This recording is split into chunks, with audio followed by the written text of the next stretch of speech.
You probably won't survive reading this story the way you think you will. Most people believe they understand evil when they hear about Jeffrey Dahmer. But you're about to discover that the real horror isn't in the headlines.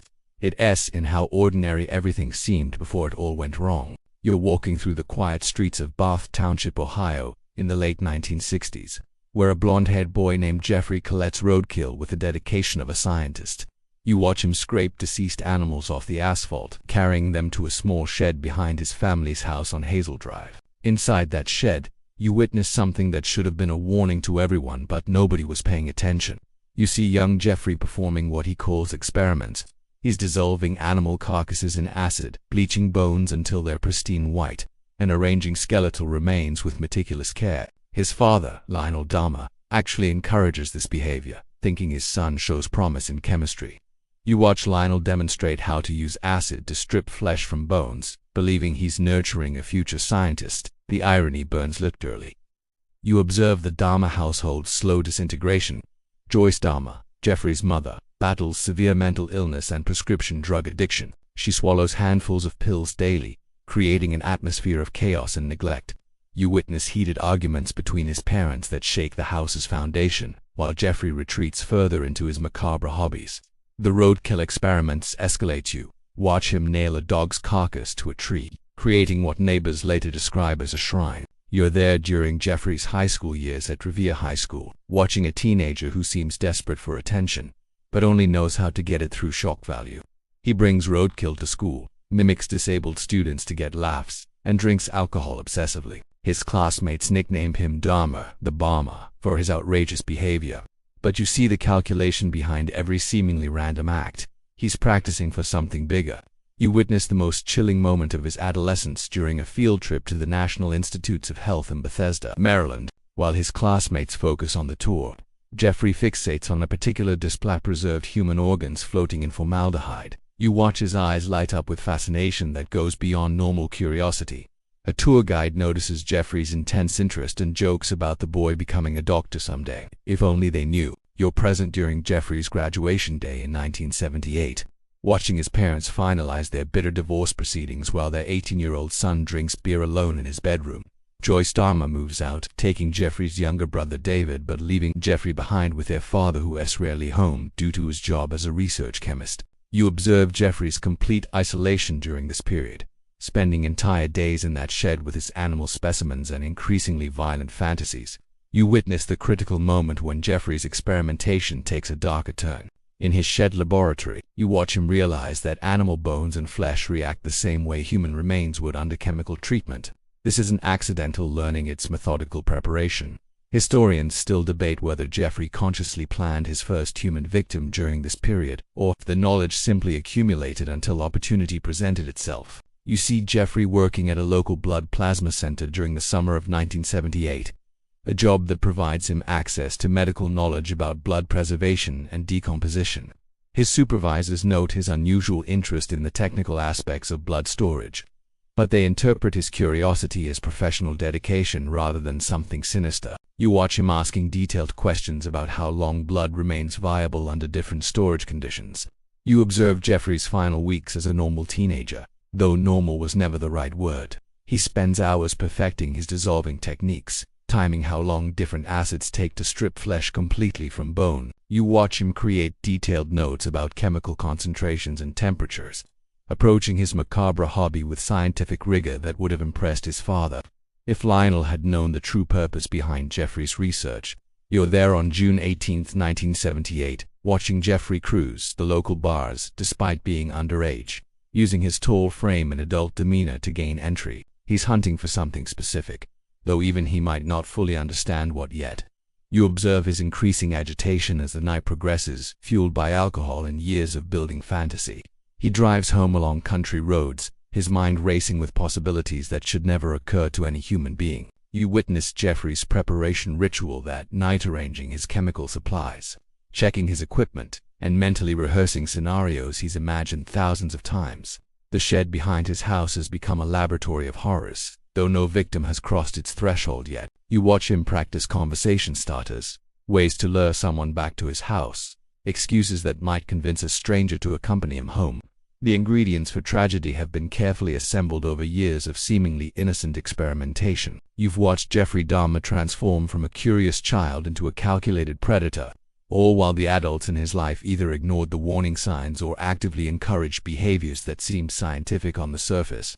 The next phase of his story would prove that monsters are born in a single moment. They recultivated through years of careful preparation and societal blindness. You're standing behind 18-year-old Jeffrey Dahmer on that sweltering June evening in 1978, watching him cruise the empty back roads of Bath Township with predatory focus. The windows are down, warm Ohio air rushing through his beat-up Oldsmobile, but you can feel the cold calculation radiating from his movements. He's been driving these same roads for weeks now, hunting for something he can barely articulate even to himself, until he spots Stephen Mark Hicks walking along the shoulder with his thumb extended. You witness the moment Jeffrey's entire body language shifts as he pulls alongside the 19-year-old hitchhiker. Hicks has shoulder-length brown hair, a gentle face, and the kind of trusting demeanor that makes him exactly what Jeffrey has been unconsciously seeking. You watch Jeffrey roll down the passenger window with practiced casualness, offering Hicks a ride to the rock concert at Chippewa Lake Park. The conversation flows naturally to young men discussing music, summer plans, the oppressive heat. You observe Jeffrey's growing excitement masked behind forced normalcy as Hicks accepts the ride. You're there when Jeffrey makes his calculated detour, suggesting they stop at his house first for cold beer and marijuana. "My parents are out of town," he mentions with rehearsed spontaneity. Though you know this is uncoincidence, Jeffrey has been waiting for exactly this opportunity, since his mother moved to Wisconsin with his younger brother, David, leaving him alone in the family home. You watch Hicks readily agree, seeing nothing sinister in the suggestion. Why would he? Jeffrey appears to be just another lonely teenager looking for companionship. You follow them into the Dahmer family home on Hazel Drive, observing Jeffrey's nervous energy as he plays the perfect host. You notice Jeffrey hanging on every word Hicks speaks, memorizing details about his life, his family, his plans for the future, information that takes on chilling significance knowing what's coming next. You witness the crucial moment when the fantasy begins colliding with reality. After several hours of drinking and smoking, Hicks stands to leave, mentioning that he needs to get home before his parents worry. You watch Jeffrey's demeanor shift subtly but decisively. The forced casualness drops, replaced by desperate calculation. "Just stay a little longer," Jeffrey suggests, his voice carrying an edge that makes you understand this isn't really a request. But Hicks is already moving toward the door, thanking Jeffrey for his hospitality while gathering his jacket. You're present in that living room when Jeffrey's fantasy finally explodes into action. You observe him reaching for the 10-pound barbell from his father's exercise equipment, his movements surprisingly fluid for someone who's never done this before. The weapon feels natural in his hands. All those years of roadkill experiments have prepared him for this moment more than he even realized. You watch Jeffrey approach Hicks from behind, timing his steps with the precision of someone who's rehearsed this scenario countless times in his mind. You witness the impact that changes everything, the dull thud of metal against skull, Hicks's body crumpling to the carpet, the sudden silence that fills the room like a living thing. You observe Jeffrey standing over the body, breathing heavily but not from exertion, from excitement. This isn't panic or immediate regret you're seeing, this is satisfaction, the fulfillment of years of building compulsion finally finding its outlet. Jeffrey has crossed a line he's been approaching since childhood, and the reality exceeds every fantasy he's constructed. You're there during the hours that follow, watching Jeffrey sit beside Hicks's corpse like a lover maintaining intimate conversation. He touches the body, talks to it, arranges its limbs with tender precision that reveals the true nature of his desires. This isn't about murder for its own sake, it's about possession, control, the ability to keep someone who can never leave again. You observe Jeffrey's complete transformation from awkward teenager to predatory confidence, as if killing Hicks has unlocked something he never knew existed within himself. You followed Jeffrey through his methodical cleanup process, watching him implement years of chemical knowledge gained from legitimate sources. His father's chemistry lessons about acid dissolution, medical textbooks he studied obsessively, even Boy Scout training about knotting and outdoor survival, everything converges into a disposal methodology that's both scientifically sound and psychologically disturbing. You witness Jeffrey dragging Hicks's body to the shed behind the house, the same laboratory where he's been perfecting his techniques on animal specimens for years. You observe the systematic dismemberment that follows, performed with surgical precision rather than frenzied violence. Jeffrey has studied human anatomy extensively, understanding exactly where joints separate and how muscle tissue responds to different cutting techniques. You watch him work with the focused intensity of a medical student, pausing occasionally to consult anatomy charts he's memorized. Every cut serves a purpose-efficient body reduction for chemical processing and disposal. You're present during Jeffrey's acid dissolution experiments, watching him apply his father's chemistry teachings to human remains. The irony burns deeper than the chemicals. Lionel Dahmer encouraged his son's scientific curiosity, never imagining it would lead to this grotesque application. You witness Jeffrey's meticulous documentation of the process, timing how long different concentrations take to dissolve tissue, noting which methods work most effectively. He's treating murder like a laboratory exercise, complete with experimental controls and procedural refinements. You follow Jeffrey into the woods behind his house during the early morning hours, watching him scatter Stephen Hicks's processed remains across several acres of dense forest. But you also observe him keeping certain pieces, small bone fragments that he wraps carefully and stores like religious relics.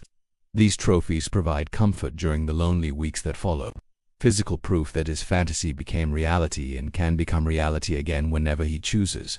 You witness Jeffrey's immediate aftermath behavior, the way he returns to normal teenage routines while carrying the secret of successful murder. You watch him register for Ohio State University that fall, attending orientation sessions and meeting his dormitory roommate with the same casual demeanor he used to lure Stephen Hicks. But you also observe subtle changes, increased confidence in social situations, a new kind of predatory awareness when observing other young men, and the quiet satisfaction of someone who's discovered their true calling. You're there during Jeffrey's failed attempt at college normalcy, watching him cruise Columbus gay bars, not yet ready to kill again but unable to resist studying potential victims. His academic performance suffers immediately as alcohol becomes his primary coping mechanism. But you notice he is not trying to forget what happened to Stephen Hicks. He is trying to preserve those memories while building courage for repetition. Historians still debate whether Jeffrey consciously planned his next murder during this period or simply maintained predatory readiness. But you can see the calculation behind every seemingly casual encounter. You observe Jeffrey's complete academic collapse by spring 1979, his withdrawal from Ohio State University marking the end of any pretense at normal development. You watch him return to the empty family home in Bath Township, immediately gravitating back to the shed where he killed Hicks. He spends hours in that space, not from guilt or trauma, but from the comfort of being surrounded by the scene of his greatest accomplishment. The 18-year-old who entered college carrying the secret of murder emerges as someone who has accepted that killing is an aberration. It's his destiny. You're watching Jeffrey Dahmer step off the bus at Fort McClellan, Alabama in January 1979, carrying more than just military-issued duffel bags. Hidden among his personal belongings are small bone fragments from Stephen Hicks carefully wrapped and disguised as personal mementos. The drill sergeants who immediately begin screaming at new recruits have no idea they're reprocessing someone who's already killed with his bare hands and found the experience intoxicating rather than traumatic. You observe Jeffrey navigating basic training with an eerie calmness that his instructors mistake for natural military bearing, while other recruits break down under psychological pressure designed to strip away civilian identity. Jeffrey seems almost relieved to have his emotions systematically suppressed. You watch him excel at combat scenarios that would disturb normal 18-year-olds' weapons training, hand-to-hand combat, tactical exercises that require split-second decisions about life and death. His fellow soldiers notice something unsettling about the quiet recruit who never flinches during the most brutal training exercises. You witness Jeffrey's assignment as a combat medic, a role that provides legitimate access to everything he has been craving since disposing of Stephen Hicks's body. During medical training, you watch him display unusual fascination with trauma procedures, surgical techniques, and human anatomy instruction. His hands remain steady during emergency simulations involving realistic wound treatment and amputation exercises, while other memetic trainees struggle with the sight of blood and simulated gore. Jeffrey approaches these scenarios with scientific curiosity that impresses his instructors and disturbs his classmates. You followed Jeffrey to his permanent assignment in Baumholder, West Germany, where the 68th Medical Group maintains critical support for American forces during the height of Cold War tensions. The isolated military base provides Jeffrey with everything he has been unconsciously seeking: access to medical facilities stocked with surgical instruments and preservation chemicals, a steady supply of military-issued alcohol, and most importantly, vulnerable young soldiers far from home and family oversight. You observe Jeffrey quickly establishing himself as the unit's most reliable medic, while secretly cataloging his fellow soldiers for predatory potential. You're there in Jeffrey's military barracks during late-night hours, watching him maintain his shrine of bone fragments in a carefully concealed compartment of his footlocker. You observe his ritual handling of these remains, touching them like prayer beads, while reliving memories of Stephen Hicks's murder. His bunkmates occasionally notice strange chemical odors emanating from Jeffrey's area and hear him talking to himself during sleep. But military life produces many unusual behaviors that soldiers learn to ignore for the sake of unit cohesion. You witness Jeffrey's systematic study of the base medical facility, memorizing the locations of surgical instruments, chemical storage areas, and morgue facilities. During night shifts at the base hospital, you watch him volunteering for duties that other medics find disturbing, preparing deceased soldiers for transport home, maintaining preservation equipment, and cleaning surgical areas after complex trauma procedures. His supervisors praise Jeffrey's dedication to the most unpleasant aspects of medical service, never suspecting that his enthusiasm stems from personal interest rather than professional duty. You observe Jeffrey's growing expertise with military-grade preservation chemicals and embalming procedures, knowledge that far exceeds normal medic training requirements. You watch him studying anatomy textbooks during off-duty hours, creating detailed drawings of human dismemberment that he claims are for medical education purposes. Fellow soldiers who glimpse these drawings find them disturbing but assume they represent legitimate medical study, rather than planning documents for future murders. You're present during Jeffrey's first serious predatory attempt since Stephen Hicks, targeting a homesick 19-year-old private named Billy Joe Capshaw who struggled with depression and military adjustment. You watch Jeffrey offering counseling and companionship, using his medical training as cover for inappropriate personal questions about Capshaw's family situation and social connections. Jeffrey carefully selects moments when Capshaw is most vulnerable after receiving bad news from home, following particularly difficult training exercises during periods of isolation from other soldiers. You witness Jeffrey's calculated attempt to lure Capshaw to an isolated location during a training exercise in the German countryside, offering medical assistance for a fabricated injury while secretly planning to repeat his Ohio success. You observe Jeffrey's careful preparation, scouting the location in advance, positioning supplies for quick disposal, even practicing conversation techniques designed to build trust before striking. But you also watch the plan unravel when other soldiers arrive unexpectedly, forcing Jeffrey to abort his attempt and maintain his medical cover story. You're there when Jeffrey's commanding officers begin documenting problems with their seemingly model medic. His alcohol consumption has escalated to levels that interfere with medical duties, and you watch him arriving for critical shifts intoxicated or suffering severe hangovers. Fellow soldiers report increasingly bizarre behavior, Jeffrey asking inappropriate questions about human decomposition rates, expressing unusual interest in morgue procedures, and making disturbing comments about the fragility of human life during routine medical training. You observe the investigation that follows reports of Jeffrey's theft from medical supply areas, watching military police search his barracks and discover evidence that raises serious questions about his activities. They find an extensive collection of anatomy textbooks, chemical reference guides, detailed drawings of human dismemberment, and most disturbing, small bone fragments that Jeffrey claims are animal specimens for medical study. You witness Jeffrey's skillful deflection of suspicions, using his medical training as cover for possessions that would otherwise trigger immediate investigation. You followed Jeffrey through the administrative process that ends his military career in March 1981, watching superior officers express relief at removing a soldier they describe as competent but fundamentally unsuitable for continued service. His discharge papers cite alcohol abuse and failure to adapt to military life, but you observe informal communications between officers, suggesting deeper concerns about Jeffrey's psychological stability and potential for violence against fellow soldiers. You witnessed Jeffrey's final days in Germany, observing him stealing additional medical supplies and preservation chemicals, while maintaining his facade of disappointed professionalism. You watch him carefully packing items that will prove useful for future civilian activities: surgical instruments, chemical compounds, anatomy references, and most importantly, the confidence that comes from nearly succeeding at military murder. Historians still debate whether Jeffrey actually killed anyone during his service or if his failed attempts simply provided valuable experience for future success. You follow Jeffrey's return to Ohio, where the reunion with his father and stepmother quickly deteriorates into bitter conflict. Lionel Dahmer has remarried, creating household dynamics that Jeffrey finds suffocating after years of military independence. You observe heated arguments about Jeffrey's drinking, his refusal to seek steady employment, and most troubling, his persistent interest in medical procedures and human anatomy that goes far beyond normal curiosity. His stepmother Cherie expresses growing unease about Jeffrey's collection of medical books and his habit of disappearing for hours without explanation. You're there when Jeffrey's paternal grandmother Catherine offers refuge at her home in West Allis, Wisconsin, a decision that will prove tragically enabling for his future activities. You watch Jeffrey's immediate recognition that his grandmother's basement provides everything he lost when leaving the military: privacy, soundproofing, separate entrance, and most importantly, an elderly woman whose trusting nature and declining awareness make her the perfect unwitting accomplice.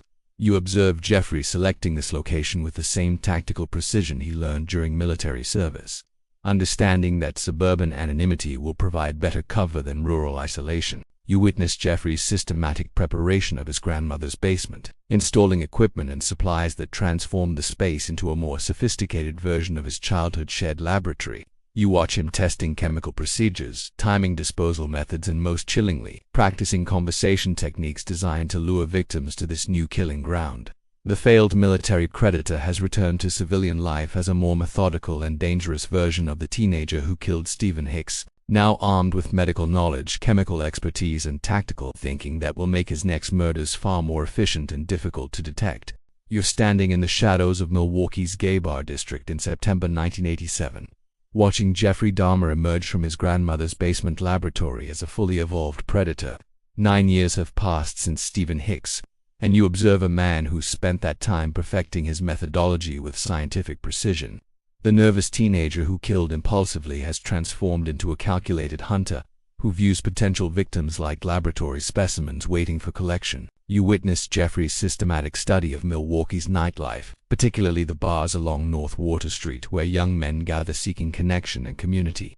You watch him identify the most vulnerable targetsmen who arrive alone, display signs of loneliness or desperation, or mention being new to the city without established social networks.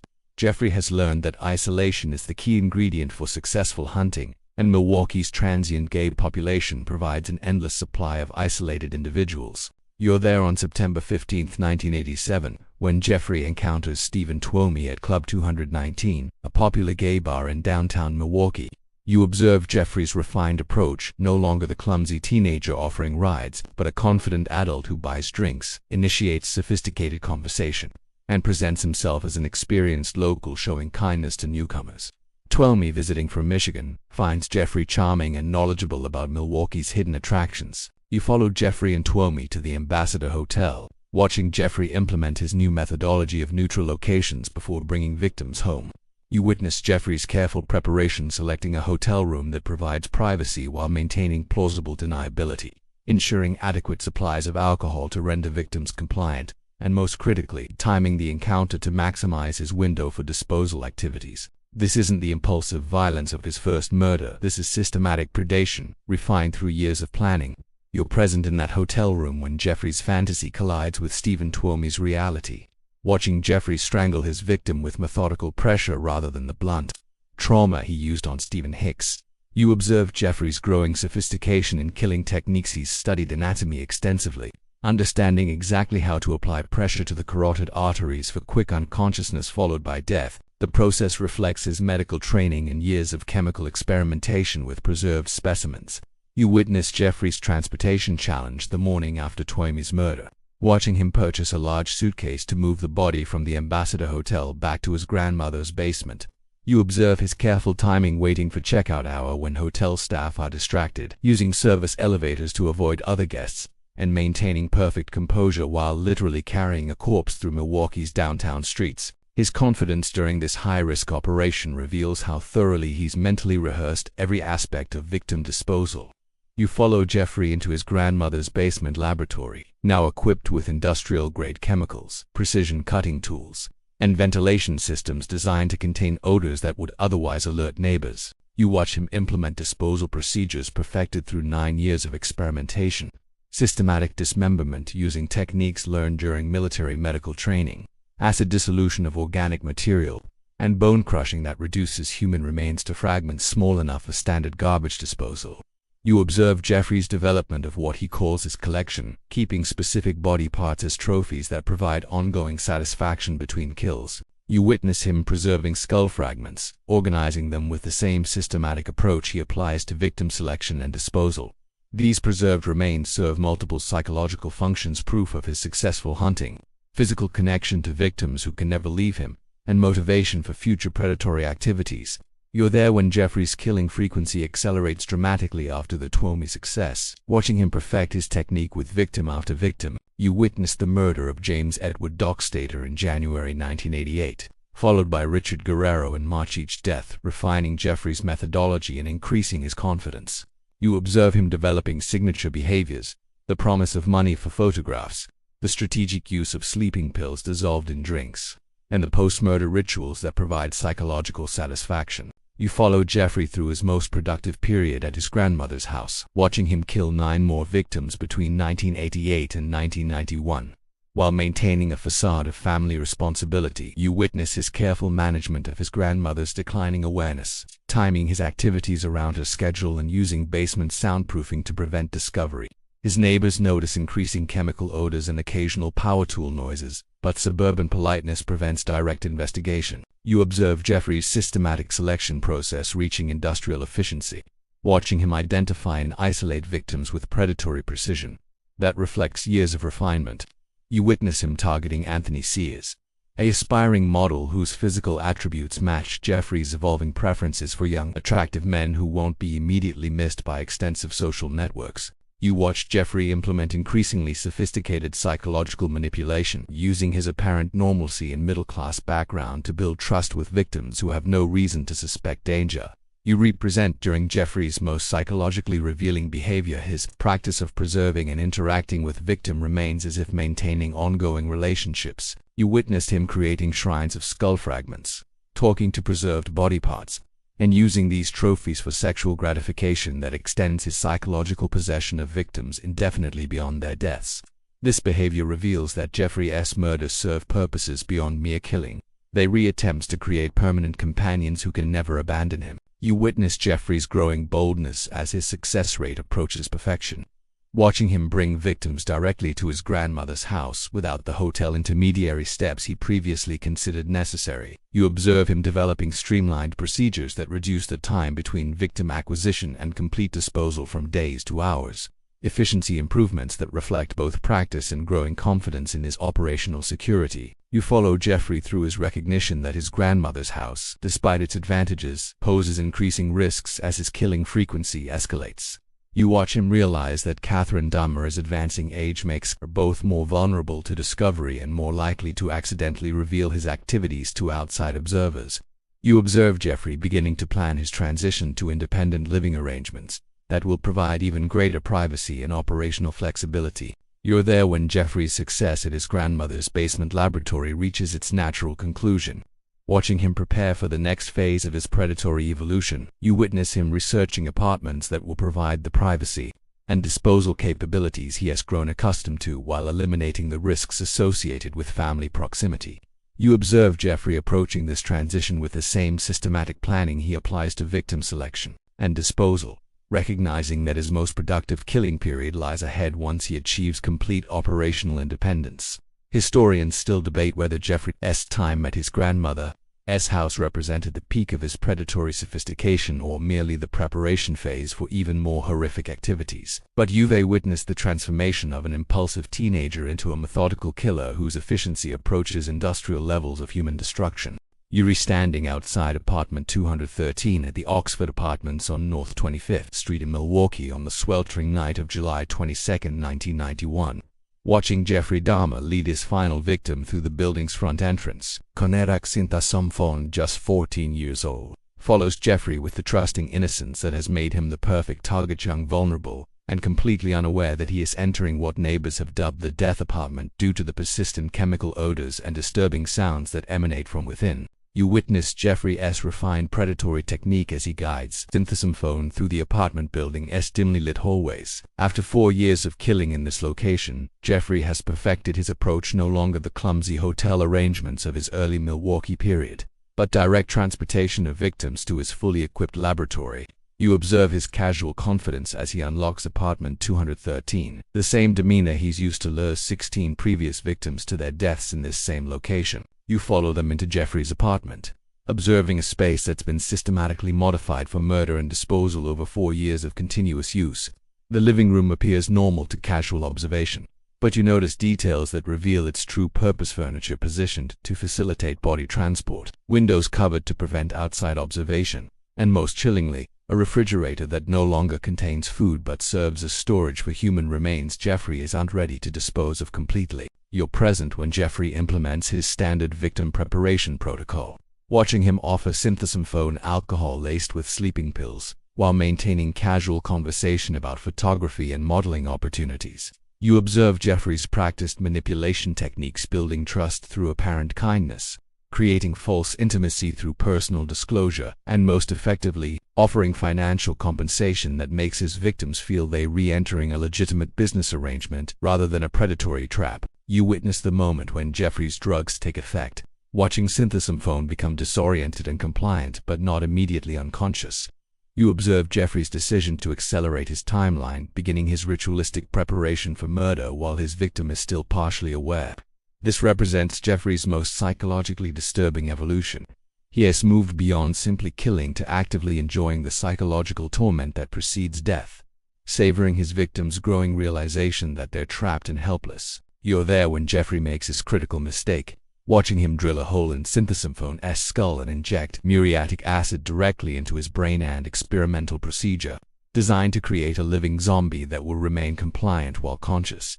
You observe Jeffrey's scientific fascination with this lobotomy attempt, viewing synthesomphone as a test subject for procedures he hopes will allow him to maintain permanent living victims who can never leave or resist his desires. You witness the horrifying moment when synthesomphone appears to die from Jeffrey's brain injection, watching Jeffrey's disappointment at losing another experimental subject to procedural errors. You observe him beginning his standard body preparation routine, positioning the corpse for dismemberment, gathering his collection of surgical tools, and preparing chemical solutions for tissue dissolution. But you also watch Jeffrey's critical lapse in security awareness as he leaves the apartment to purchase additional supplies, assuming synthesomphone is safely deceased. You're present during synthesophone's miraculous survival and escape, watching the 14-year-old regain consciousness despite Jeffrey's brain injection and stumble from the apartment in a desperate attempt to reach safety. You observe him wandering onto North 25th Street in a state of severe disorientation, blood streaming from his head wound, naked and speaking incoherently, due to the brain damage Jeffrey has inflicted. You witness the moment that should have ended Jeffrey's killing spree, watching concerned women discover synthesomphone on the street and immediately call for emergency assistance. You observe Milwaukee police officers John Bolchazak and Joseph Gabrish arriving on scene, along with paramedics who recognize obvious signs of severe trauma and possible sexual assault. You watch a situation where professional intervention could have saved synthesophone's life and prevented Jeffrey's final murders. You're there when Jeffrey returns from his supply run to discover synthesomphone has escaped, watching his immediate transition from predatory confidence to desperate damage control. You observe Jeffrey approaching the police officers with practiced innocence, claiming synthesomphone is his 19-year-old boyfriend who's simply intoxicated and confused. You witness Jeffrey's masterful manipulation of racial and homophobic assumptions, convincing white police officers that this is merely a domestic dispute between adult gay partners rather than a crime scene requiring investigation. You observe one of the most tragic failures in American law enforcement history as police officers escort synthesomphone back to Jeffrey's apartment, literally delivering a torture victim back to his captor. You watch Jeffrey maintain perfect composure while leading police through his death laboratory, skillfully deflecting attention from obvious evidence of criminal activity. The officers notice chemical odors but accept Jeffrey's explanation about cleaning supplies, and they observe suspicious stains but don't investigate their origin. You witness Jeffrey's immediate execution of synthesomphone after police departure, watching him strangle the boy while he's still disoriented from the brain injection. You observe Jeffrey's rage at nearly being discovered combined with sexual excitement from successfully deceiving authority figures who could have stopped him.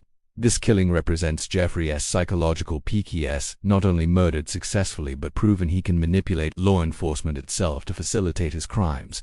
You're there during Jeffrey's final 2 months of killing, watching him accelerate his murder frequency as if racing toward an inevitable conclusion. You observe him targeting Tracy Edwards on July 22, 1991, using the same techniques that have proven successful with previous victims. Promises of money for photographs, alcohol laced with drugs, and transportation to his apartment laboratory, where no victim has ever escaped alive.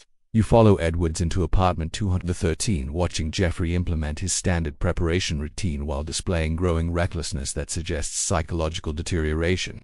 You observe Jeffrey showing Edwards photographs of previous victims, displaying human remains preserved in his refrigerator, and most significantly, restraining Edwards with handcuffs while explicitly describing his plans for murder and dismemberment. This behavior represents a dramatic departure from Jeffrey's previous operational security, suggesting he's either losing psychological control or simply no longer cares about concealing his activities. You witness the critical moment when Edwards realizes the true nature of his situation, watching him recognize that Jeffrey intends to kill and dismember him in the same apartment where he has clearly murdered many previous victims. You observe Edwards' desperate attempt to maintain calm while secretly planning his escape, using psychological manipulation techniques to build rapport with Jeffrey, while looking for opportunities to flee. You're present during Edwards' successful escape from apartment 213, watching him break free from Jeffrey's restraints and flee the apartment while Jeffrey pursues him through the building's hallways. You observe Edwards reaching North 25th Street and encountering Milwaukee police officers Robert Roth and Rolf Mueller, immediately reporting that a madman has tried to kill him and providing specific details about restraints, photographs of dead bodies, and human remains stored in a refrigerator. You follow police officers back to Jeffrey's apartment, watching them encounter overwhelming evidence of serial murder that Jeffrey hasn't bothered to conceal. You witness their discovery of photographs documenting every stage of his killing and dismemberment process, human heads preserved in his refrigerator, and body parts stored throughout the apartment. You observe Jeffrey's immediate confession, delivered with the same casual tone he's used to discuss photography sessions with his victims. You're sitting in the Milwaukee County Courthouse on January 30, 1992, watching Jeffrey Dahmer enter his plea of guilty but mentally ill to 15 counts of murder, his voice steady and emotionless as he acknowledges responsibility for crimes that have horrified the world. You observe the packed courtroom filled with victims' families, media representatives, and curious observers who've come to witness the conclusion of one of America's most disturbing serial murder cases. The man standing before Judge Lawrence Graham Jr. bears little resemblance to the confident Redditor who operated with impunity for 13 years. You witness the prosecution's methodical presentation of evidence that transforms Jeffrey's apartment horrors into legal testimony, watching Assistant District Attorney E. Michael McCann describe each murder with clinical precision while families of the victims sit in stunned silence. You observe crime scene photographs being displayed that show human heads in Jeffrey's refrigerator, body parts stored in filing cabinets, and photographs Jeffrey took documenting every stage of his killing and dismemberment process. The evidence is so overwhelming that Jeffrey's defense team abandons any pretense of innocence, focusing instead on proving their client's insanity. You're present during Jeffrey's own testimony, watching him describe his crimes with the same methodical approach he used to commit them. You observe him explaining his necrophilic fantasies, his experiments with creating zombie-like slaves through brain injections. His matter-of-fact delivery disturbs even seasoned court reporters who've covered countless murder trials, revealing a psychological landscape so alien that many observers struggle to accept Jeffrey's obvious sanity. You witness the testimony of forensic psychiatrist Dr. Park Dietz, who argues that Jeffrey's elaborate planning, evidence concealment, and ability to maintain normal social relationships for years proves he understood the difference between right and wrong throughout his killing spree. You observe Dr. Dietz systematically dismantling the defense's insanity arguments, pointing out that truly psychotic individuals do want to maintain the organizational skills and operational security Jeffrey displayed during 13 years of successful predation.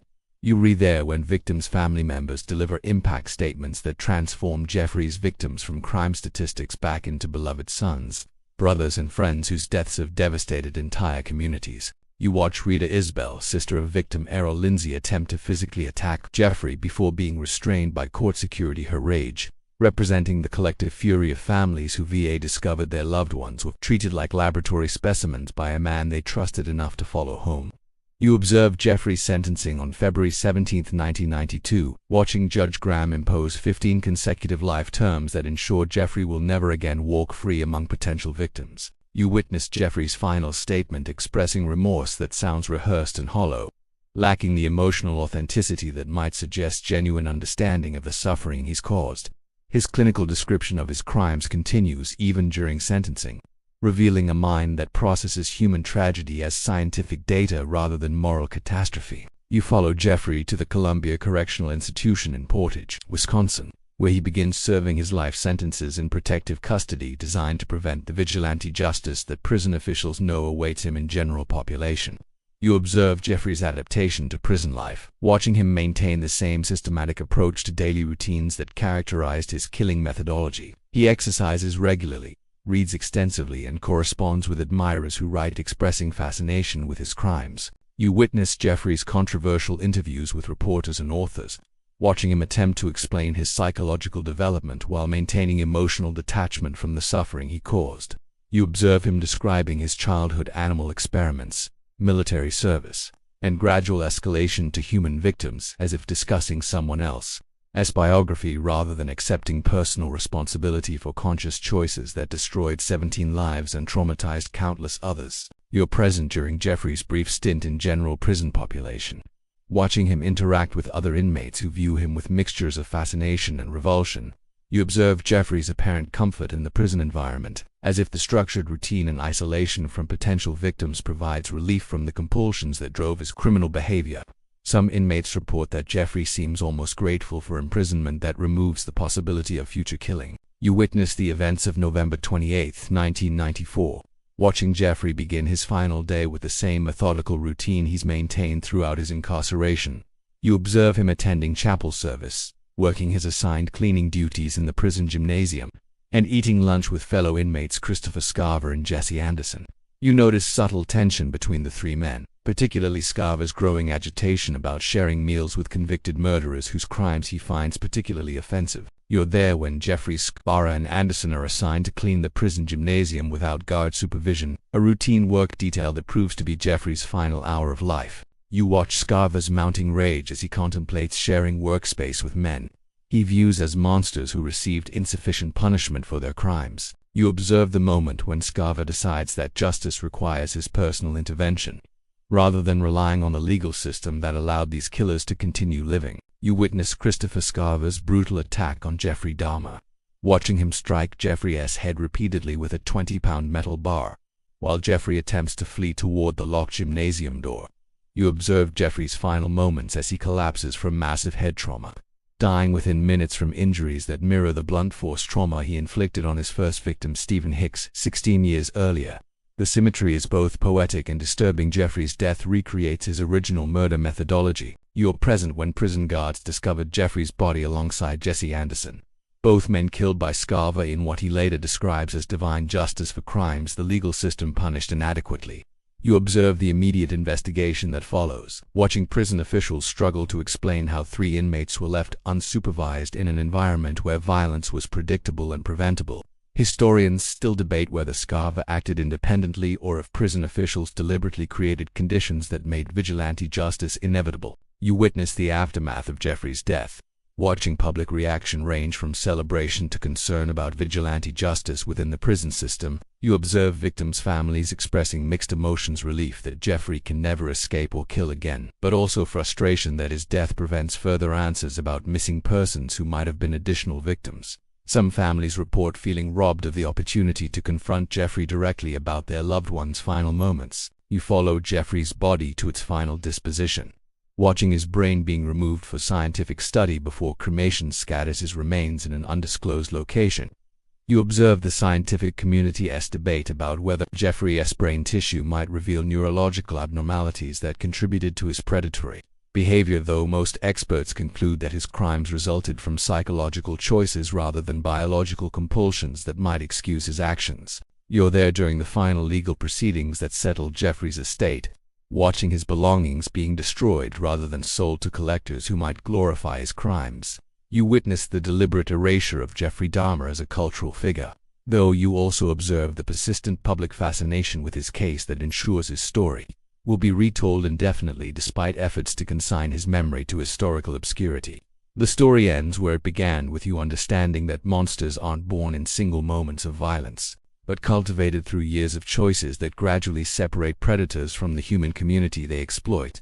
Jeffrey Dahmer's 13-year killing spree represents the logical conclusion of unchecked fantasy combined with systematic preparation and societal enablement that allowed obvious warning signs to be ignored. Until 17 young men paid the ultimate price for collective blindness, You've witnessed how ordinary childhood curiosity about death and chemistry transformed into predatory expertise when combined with emotional isolation and family dysfunction that normalized abnormal behavior. You've observed how institutional failures, military discharge without psychological evaluation, police indifference to obvious crime scenes, societal prejudices that deemed certain victims less worthy of protection created the perfect environment for serial predation to flourish unchecked for over a decade.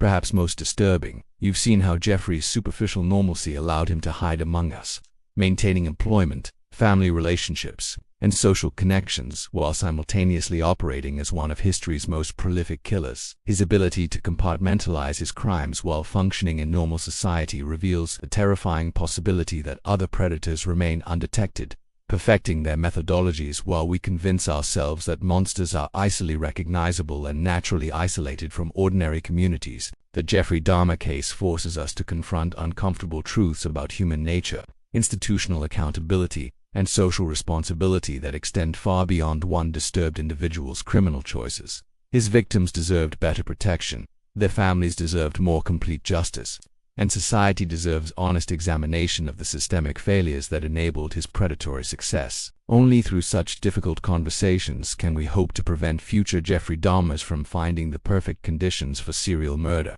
that Milwaukee provided during those 13 terrible years when death lived quietly in apartment 213, waiting patiently for the next victim to knock on its door.